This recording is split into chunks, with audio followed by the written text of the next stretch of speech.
You know, when I was younger, like Democrats were cool. They were getting their sucked in the office. They were like, right? They were like, they were like supportive of like hip hop music. They said, do whatever you want. Like, we don't want to be in your bedroom. They were cool with gay people. Like, it was cool to be a Democrat. Now, conservatives got 3 baby mamas. The president got 3 baby mamas. He's getting left and right.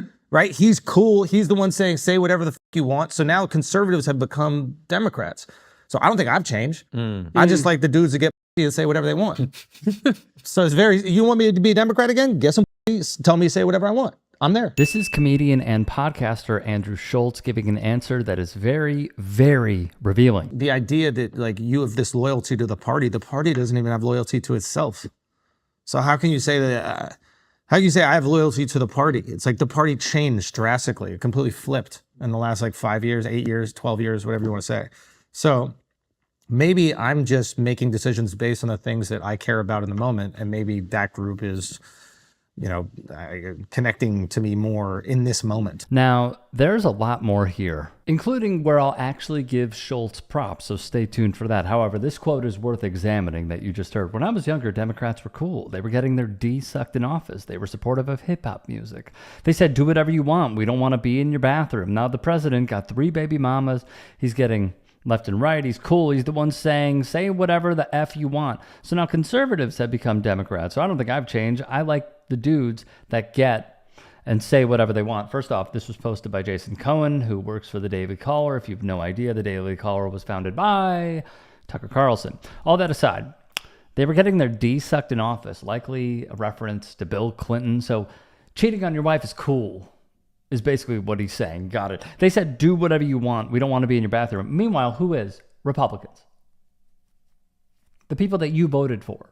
Republicans. For example, via The Guardian, in Oklahoma in January, a day after Trump's inauguration, the Republican State Senator Dusty Devers introduced a series of bills targeting LGBTQ plus rights. So actually what they're trying to do is get involved in everyone's lives a little bit more, including those who do not bow down to the Christian theocracy that many in this party truly want us to live in. On Trump and Republicans, Schultz would state, he's the one saying, say whatever you want. What? 30-year-old Rumesa Ozturk was on her way to break her Ramadan fast with friends on Tuesday when 6 plainclothed officers approached her. They take her phone and put her in handcuffs. Only then do they appear to identify themselves as police. The neighbor who captured the arrest on surveillance video described it as a kidnapping. Ozturk is a doctoral student from Turkey studying child development at Tufts University.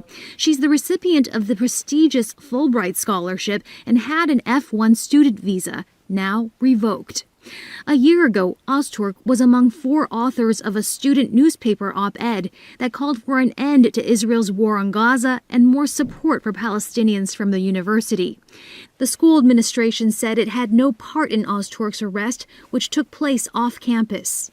The U.S. Department of Homeland Security said in a statement that Ozturk engaged in activities in support of Hamas, but gave no evidence of its claim. And tonight, there's new video showing the exact moment a Columbia University grad, Mahmoud Khalil, was arrested and taken into federal custody. Now, Khalil has been at the center of this firestorm ever since the Trump administration tried to deport him for his role in the pro-Palestinian rallies at his alma mater last year. Now, the cell phone footage you're about to watch was taken by his wife and released by the ACLU, which blurred some of the faces in the video. Take a look. What? You're going to be under arrest. So turn around. Okay, Stop let's resisting. not. Stop resisting. Okay, he's not resisting. He's giving me his phone, okay? He's not, I understand, he's not resisting. Put your arm behind. Just don't worry about it. You're going to have to come with us. Don't worry. I'm coming with you, don't worry. No one's resisting, no one's getting worked up. You guys really don't need to be doing all of that. It's fine. حبيبي كيف بدي اتصل فيك؟ Take Amy. Call Amy. Okay. Hi, Amy. Yeah, they just like handcuffed him and took him. I don't know what to do. Officials with U.S. Immigration and Customs Enforcement have rejected the request of a former Columbia University graduate student for a temporary release from detention. Mahmoud Khalil missed the birth of his first child yesterday in New York.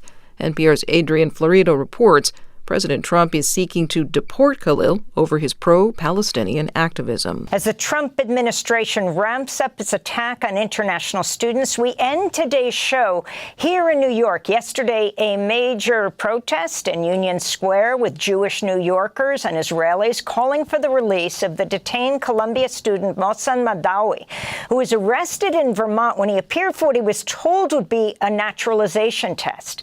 He had previously expressed fears about the appointment, which came earlier than usual in the typical naturalization process, and he feared it could end up being a trap. So he wrote to all three legislators in Vermont, Bernie Sanders, Peter Welch, as well as the Congress member Becca Bell. You are a student at Columbia University, like Mohsen Madawi.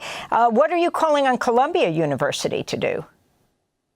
I think it's clear that they need to take a stand and not allow their students to be deported. They need to take a public position against these deportations, and they need to make sure that Mohsen next month can graduate his bachelor's degree. And this fall, Mohsen is supposed to start his master's degree in international relations.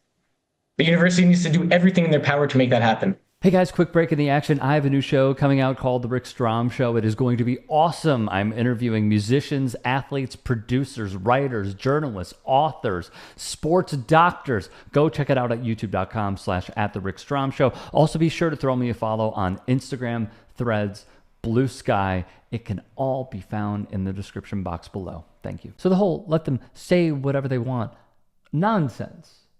We have people who are being deported for actually saying whatever they want. So not only are they going after free speech, in many ways, they're going after free thought, which it appears, by the way, Schultz would contradict himself later in the interview. You know, there's all this like concern about the relationship between America and Israel. And first of all, like Israel should be able to be criticized like every other country. I hate this idea like if you're critical of Israel, it just like means you're an anti-Semite. Agreed. I think that does a great disservice to Jewish people in general. Like you're allowed to, we criticize America, right? Americans relentlessly criticize our own country. We can criticize Israel. We can criticize Great Britain. We can criticize Poland. We can do whatever the fuck we want, okay? This is America. You can say whatever the fuck you want. Now, you can also be critical of the current war going on. Like you absolutely can. Maybe you disagree on it, but like you're not an anti-Semite for doing it. Are there anti-Semites that do it? Sure, but it doesn't make you one naturally. So like we got to allow a little bit of space for that, right? He dad. So I don't think I've changed. I just like the dudes that get and say whatever they want. I guess I'm just curious as I'm listening to this. It truly feels like he is trapped in a 12-year-old's body. You know how old Andrew Schulz is? I had to look this up. He's 41. He's 41, and he's talking like this. I mean, if you wanted to have the biggest bachelor and the dude who screws the most women, why wouldn't you vote for Wilt Chamberlain? Why don't we dig up Hugh Hefner's corpse so you could vote for him? Why is your vote contingent with voting for a guy who has as many baby mamas, yet says he obeys by the Bible, sells his own Bible for profit, and can't name a single piece of scripture when asked by Bloomberg News in the run-up to his first presidency in 2016? I'm floored by this because it's so incredibly revealing. What it shows is you don't care about the qualifications. You don't care if someone's going to make your life easier. All you care about is if the dude is a pimp. That's it. That is what Andrew Schultz is peddling in. And it's fine. It's just stupid. A few other clips. Yeah, anytime like I'm like critical of Democrats right now, it's hoping that they will restore their connectivity to the American people. Like I grew up a Democrat. Like my parents had a dance studio. I grew up in the arts in New York City. Like what else do you think that I would be? You know what I mean? I went to public school in New York City. My parents were in the arts, obviously. So yeah, I hope they pay attention to like what's happening and what the American people are feeling. And how are they feeling now, Andrew? How are they feeling now? Especially after platforming and bending over backwards to the current fascist in charge. Now, there were some other parts that I did agree with about how the separation between anti-Semitism and simply just having a critique of a foreign nation like we would any should be allowed. It feels like that's the bare minimum. He would call out the donations from a foreign nation making their way into super PACs that could potentially funnel into campaigns of Congress people, senators, presidents, people in the administration / cabinet, etc. That's good. I'm fine with that. I don't think anybody is above reproach. But this whole notion of the Dems used to be cool. No, they didn't. They didn't used to be cool. The difference is you realized how you don't have to have any sort of morals or empathy towards the people that are being targeted because deep down you like what this president is saying. Why else would you vote for it? Unless you admit to being duped, I'll accept that. But you like it. And aside from the tax breaks, it really does feel like you gave away the ball game. That it appears you like women being mistreated. You like the way that a man who has been credibly accused of essaying over 25 women should be in the Oval Office. And now none of it really matters. All that matters is that he could have kids with multiple women, which, by the way, fits right into what? The manosphere. If you can and are willing, please become a paid member here at TYT Sports.